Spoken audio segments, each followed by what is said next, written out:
नमस्कार, आवाज एट 9 में आपका स्वागत है। मैं हूं विपिन भट्ट। शुरुआत करते हैं इस वक्त की हेडलाइंस के साथ। सीएनबीसी आवास की big budget exclusive James and jewellery sector को मिल सकती है बड़ी राहत। इंपोर्ट ड्यूटी में बड़ी कटौती संभव। बजट में मेक इन इंडिया को मिल सकता है बूस्टर डोज। घरेलू इंडस्ट्री को बढ़ावा देने के लिए ड्यूटी स्ट्रक्चर में हो सकता है बड़ा बदलाव। एक और एक्सक्लूसिव। अब हर मोबाइल कस्टमर को कराना पड़ेगा ऑनलाइन वेरिफिकेशन। नंबरों में धांधली रोकने के लिए टीआरएआई की सख्ती। रेगुलेटर बनाने पर भी विचार। ट्रंप के बयानों से निडर रहा शेयर बाजार। 8,400 के पहुंचा करीब। सेंसेक्स में करीब 83 पॉइंट की तेजी। नोटबंदी से एफएमसीजी कंपनियों के नतीजों पर दबाव। एचयूएल और एशियन पेंट्स की वॉल्यूम ग्रोथ में गिरावट। भारतीय इंफ्राटेल के नतीजे भी उम्मीद से कमजोर। कमजोर पाउंड से लंदन घूमने का आया बेहतरीन मौका। कम रुपयों में होगी ज्यादा खरीदारी। एयरलाइंस भी दे रही है सस्ते किराए के ऑफर। और लोगों के सिर चढ़कर बोल रहा है रेडमी नोट का क्रेज। फ्लिपकार्ट और mi.com पे बिक्री शुरू होते ही चंद मिनटों में बिक गए सभी फोन।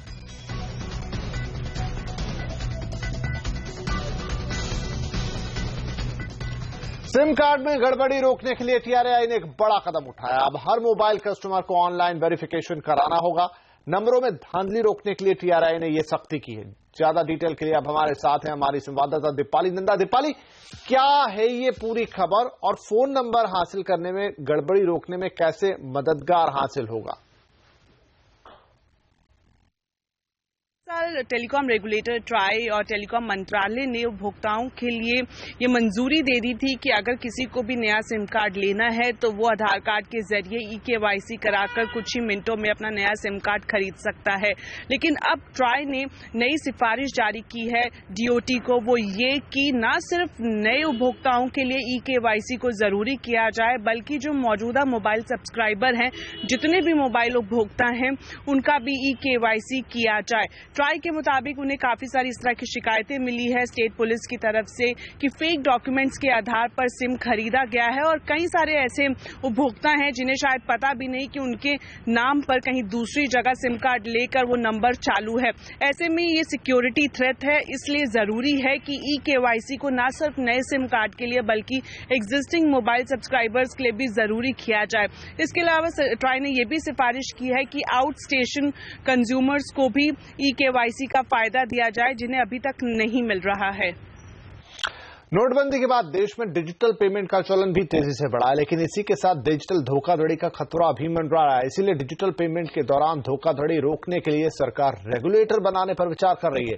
सीएनबीसी आवाज को मिली एक्सक्लूसिव जानकारी के मुताबिक बजट के बाद सरकार रेगुलेटर बनाने पर फैसला ले सकती है। दीपाली हमारे साथ बनी हुई है, एक्सक्लूसिव खबर ये उनकी तरफ से। दीपाली, डिजिटल पेमेंट के लिए रेगुलेटर की नियुक्ति अब कब तक होते हुए दिख सकती है और कैसे उपभोक्ताओं को इससे राहत मिलेगी और ताकत मिलेगी? नोटबंदी के बाद लगातार ऑनलाइन ट्रांजैक्शन में तेजी देखने को मिल रही है। नई नई वॉलेट कंपनियां बाजार में आ रही हैं और ऐसे में उपभोक्ताओं के हितों की रक्षा कैसे की जाए, इस पर सरकार ने विचार करना शुरू कर दिया है, क्योंकि सरकार को भी ये अंदेशा है कि जैसे जैसे ऑनलाइन ट्रांजैक्शन का ट्रेंड बढ़ेगा, इससे जुड़ी उपभोक्ताओं की समस्याओं में भी बढ़ोतरी देखने को मिल सकती है। हमें एक्सक्लूसिव जानकारी मिली है कि बजट के बाद सरकार एक रेगुलेटर बनाने पर फैसला ले सकती है।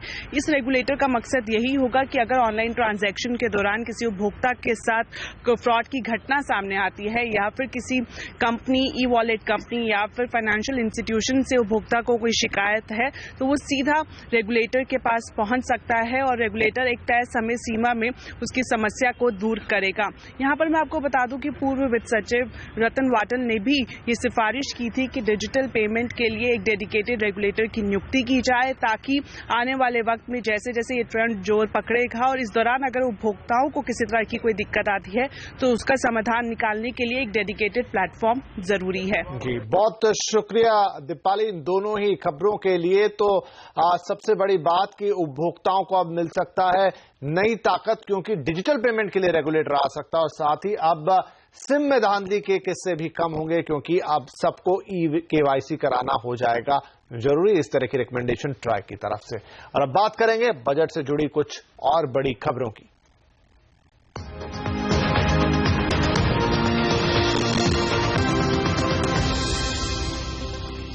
बजट 1 फरवरी को पेश होगा। सुप्रीम कोर्ट ने बजट रोकने की याचिका खारिज कर दी है। लोकसभा स्पीकर ने बजट को लेकर ही 30 जनवरी को सर्वदलीय बैठक बुलाई है, लेकिन बजट से जुड़ी हर छोटी बड़ी खबर पर हमारी नजर है। बजट में क्या ऐलान हो सकते हैं, आपको इसकी खबर सबसे पहले यही मिलती है। आज बजट से जुड़ी 3 बिग न्यूज आपको बताएंगे। बजट में गोल्ड और मेक इन इंडिया को बूस्टर देने के लिए क्या ऐलान हो सकते हैं, साथ ही ये बताएंगे कि आपको कैसे सरकार निवेश बढ़ाने के लिए वित्तीय घाटे के नियम आसान करने की यहां पर तैयारी कर रही है। लेकिन सबसे पहले बात जेम्स एंड ज्वेलरी सेक्टर की। सीएनबीसी आवाज को एक्सक्लूसिव खबर के मुताबिक सरकार ज्वेलर्स को एक बड़ी राहत दे सकती है। इंपोर्ट ड्यूटी में बड़ी कटौती की तैयारियां चल रही हैं। ज्यादा जानकारी के लिए हमारे साथ आ गए हैं हमारे ब्यूरो चीफ लक्ष्मण रॉय। लक्ष्मण, सरकार बजट में जेम्स एंड ज्वेलरी सेक्टर को किस तरह की राहत दे सकती है? जो सूत्रों से जानकारी मिली है उसके मुताबिक सरकार एक पूरी गोल्ड पॉलिसी की घोषणा कर सकती है बजट में। इस गोल्ड पॉलिसी में 2 बड़े हिस्से होंगे। सबसे बड़ा हिस्सा जो लंबे समय से मांग चल रही है वो है गोल्ड पर इंपोर्ट ड्यूटी कम करने को लेकर के। इंडस्ट्री की मांग है कि गोल्ड पर इंपोर्ट ड्यूटी 10% से घटाकर 2% कर दी जाए। उद्योग मंत्रालय ने भी इंडस्ट्री की इस मांग का समर्थन किया है और अपनी सिफारिशें वित्त मंत्रालय के पास भेज दिया है। तो लगभग ये तय माना जा रहा है कि सरकार बजट में गोल्ड पर इंपोर्ट ड्यूटी कम कर सकती है। दूसरा, जो जेम्स एंड ज्वेलरी सेक्टर है उसके लिए स्पेशल पार्क बनाने की इजाजत दी जा सकती है, उसकी घोषणा की जा सकती है। जेम्स ज्वेलरी पार्क की 2 खासियत होगी। पहली बात कि सरकार यहां पे पार्क लगाने के लिए प्रोजेक्ट की कीमत का कुछ हिस्सा अपनी तरफ से देगी, जो टैक्सेस हैं उसमें रियायत मिलेंगे। दूसरी बात, राज्यों के स्तर पर जो अलग अलग टैक्स लगते हैं उसमें भी छूट दी जा सकती है।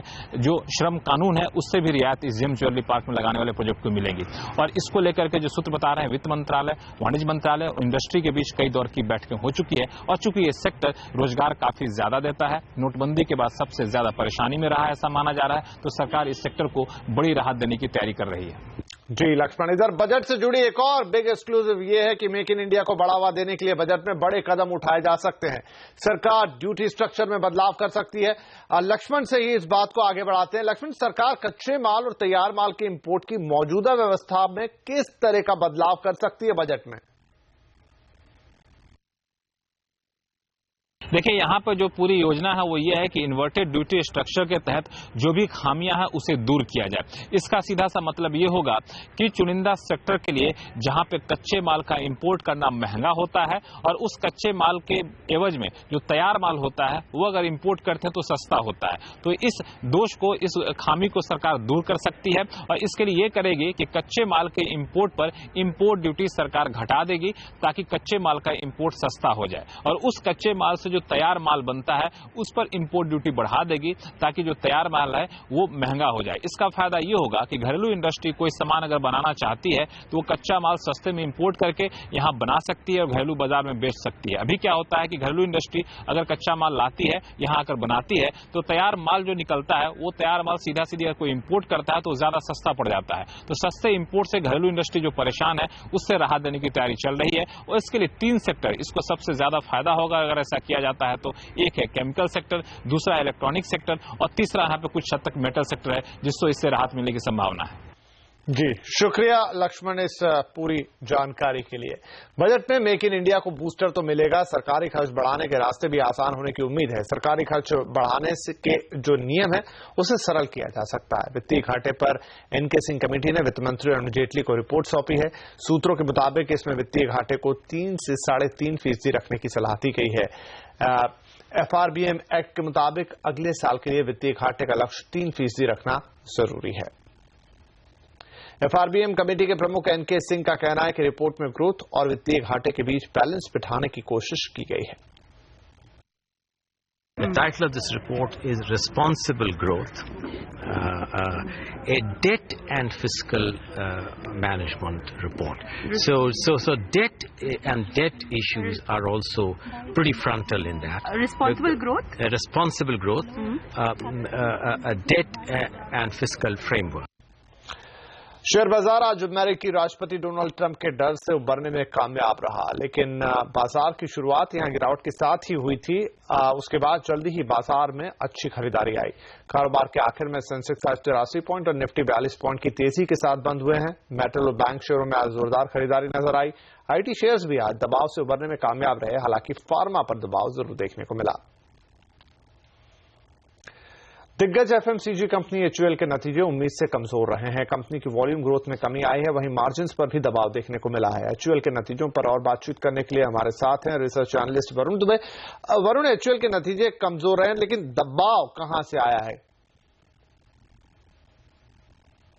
जैसे कि हमारा अनुमान था, एचयूएल के नतीजों में दबाव रहेगा और दबाव इस कंपनी के नतीजों में देखने मिला है। कुल आय में तो हमारे अनुमान से कम गिरावट है, लेकिन कंपनी के वॉल्यूम्स अगर आप देखें तो वहाँ 4% की गिरावट देखने मिली है। स्ट्रीट मान के चल रहा था कि 1 से 7% के आसपास कहीं भी गिरावट देखने मिल सकती है और बराबर उसके मिनट में 4% के आसपास की गिरावट देखने मिली। और मैनेजमेंट का साफ कहना है कि डीमोनेटाइजेशन के कारण रूरल और अर्बन डिमांड में काफी दबाव था, जिसके कारण वॉल्यूम डी ग्रोथ हुआ है। हालांकि इनका यह भी कहना है कि रिकवरी अब शुरू हो गई है, लेकिन रिकवरी जो है वो अर्बन एरियाज में ज्यादा है रूरल एरियाज के मुकाबले। वही कंपनी के मार्जिन अगर आप देखें तो वहां करीब 70-75 बेसिस पॉइंट के आसपास का दबाव है। वो इसलिए है क्योंकि रॉ मटेरियल की कीमतें हैं जो लगातार बढ़ते जा रही है, जिसके कारण कंपनी के मार्जिन में दबाव है। इसे ऑफसेट करने के लिए कंपनी ने प्राइस हाइक जरूर ली है, लेकिन ये काफी नहीं था कंपनी को अपने मार्जिन डिफेंड करने के लिए। और कंपनी का साफ कहना है कि आगे भी हो सकता है कि जो इनपुट कॉस्ट है उसमें बढ़ोतरी हो, जिसके कारण कंपनी प्राइस हाइक ले सकती है। वहीं अगर आप कंपनी के मुनाफे का फिगर देखें तो वहां आपको एक बढ़ोतरी देखने मिलेगी, लेकिन वहां 150 करोड़ का एक अदर इनकम का आंकड़ा है। अगर उसे हटा दे तो कंपनी की जो मुनाफा है उसमें कुछ हद तक आपको दबाव ही देखने मिलेगा। वहीं मैनेजमेंट की जो कमेंट्री है वो काफी हद तक पॉजिटिव थी, क्योंकि कंपनी का कहना है कि कंपनी की जो प्रीमियम कैटेगरी है उसमें डीमोनेटाइजेशन का ज्यादा असर देखने नहीं मिला है और अब दरअसल बाकी कैटेगरीज में धीरे धीरे रिकवरी होते जा रही है। तो मैनेजमेंट की कमेंट्री काफी हद तक थोड़ा अच्छी थी, लेकिन नतीजे देखे तो उसमें दबाव था। हालांकि नतीजों में एक बात अच्छा है कि कोई बड़ा शॉक नहीं लगा, कोई ज्यादा गिरावट कंपनी के नतीजों में हमारे अनुमान से तो ज्यादा नहीं हुई है। शुक्रिया वरुण, यहाँ पर नतीजों को डिस्क्राइब करने के लिए, हमारे लिए इस पे जानकारी देने के लिए। और यहाँ पर हम ले रहे हैं एक छोटा सा ब्रेक के बाद कमजोर पाउंड से लंदन घूमने का आया बेहतरीन मौका, बताएंगे क्या है ऑफर इस ब्रेक के बाद।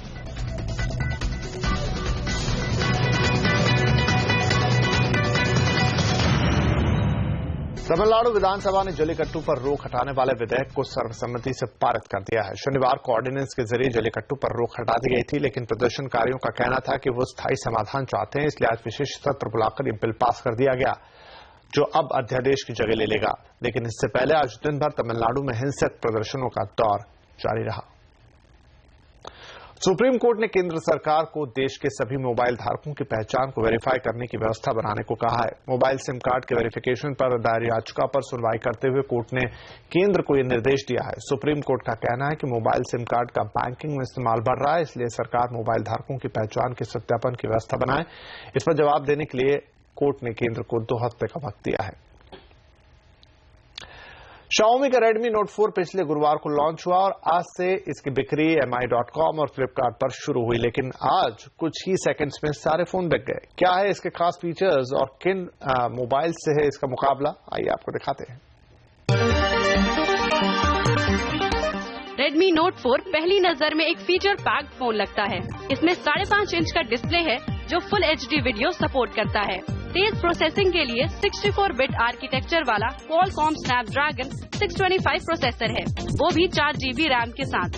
इस फोन के 3 वेरिएंट उतारे गए हैं, 2 GB रैम और 32 GB स्टोरेज के साथ, 3 GB रैम और 32 GB स्टोरेज के साथ और 4 GB रैम और 64 GB स्टोरेज के लिए आपको देने होंगे 12,999 रुपए। लेकिन Redmi Note 4 के मुकाबले के लिए 2 फोन पहले से बाजार में मौजूद हैं, Lenovo Vibe K5 Note और Moto G4 Plus। तुलना करें तो इन तीनों फोनों में 5.5 इंच का फुल HD डिस्प्ले दिया गया है। मेमोरी और स्टोरेज कॉम्बिनेशन की बात करें तो Lenovo Vibe K5 Note में 4 GB रैम और 32 GB का इंटरनल स्टोरेज मिल रहा है। Moto G4 Plus में 3 GB रैम और 32 GB का इंटरनल स्टोरेज है। वहीं Redmi Note 4 में 4 GB रैम और 64 GB का इंटरनल स्टोरेज मिल रहा है। कैमरे की बात करें तो Lenovo Vibe K5 Note में 13 मेगापिक्सल का प्राइमरी और 8 मेगापिक्सल का सेल्फी कैमरा है। Moto G4 Plus में ये कॉम्बिनेशन 16 मेगापिक्सल और 5 मेगापिक्सल है, जबकि Note 4 में 13 मेगापिक्सल का प्राइमरी कैमरा है और सेल्फी के लिए 5 मेगापिक्सल का कैमरा दिया गया है। स्मार्टफोन में अच्छी बैटरी का होना बहुत जरूरी है और इसमें Redmi Note 4 4100 मिली एम्पियर की बैटरी के साथ अपने दोनों प्रतिद्वंदियों से आगे है। और अब बात कीमत की करें तो Lenovo Vibe K5 Note की कीमत है 13,499 रुपए। Moto G4 Plus के लिए आपको देने होंगे 13,999 रुपए। जबकि Redmi Note 4 का टॉप मॉडल आपको मिलेगा 12,999 रुपए में। और अगर आप सेल्फी के शौकीन हैं तो आपके लिए वीवो भी ले आया एक बेजोड़ फोन। आज लॉन्च हुए वीवो V5 Plus में आपको मिलेंगे 20 और 8 मेगापिक्सल के 2 सेल्फी कैमरे। इसके अलावा इसमें 16 मेगापिक्सल का रियर कैमरा भी है। 5.5 इंच की स्क्रीन वाले इस फोन में 4 GB का रैम मिलेगा, 64 GB की मेमोरी और 3160 mAh की बैटरी भी। इसकी कीमत रखी गई है 27,980 रुपए। अब ब्रेक के बाद देखिए बाजार में आया एक और इलेक्ट्रिक स्कूटर।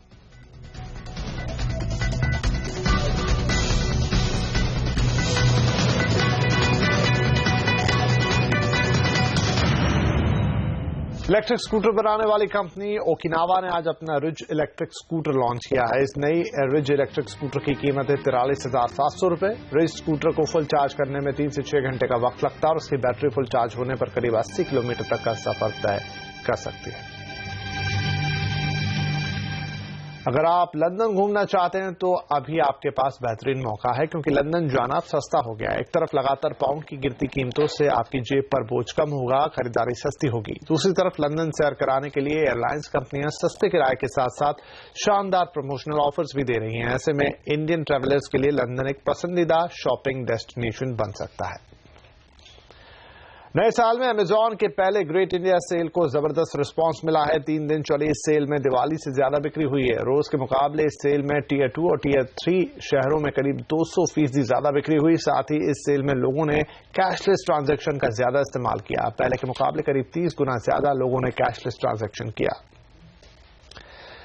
और आवाज एट 9 में आज के लिए इतना ही, लेकिन आप जुड़े रहिए CNBC आवाज के साथ ट्विटर, फेसबुक और यूट्यूब के जरिए। नमस्कार।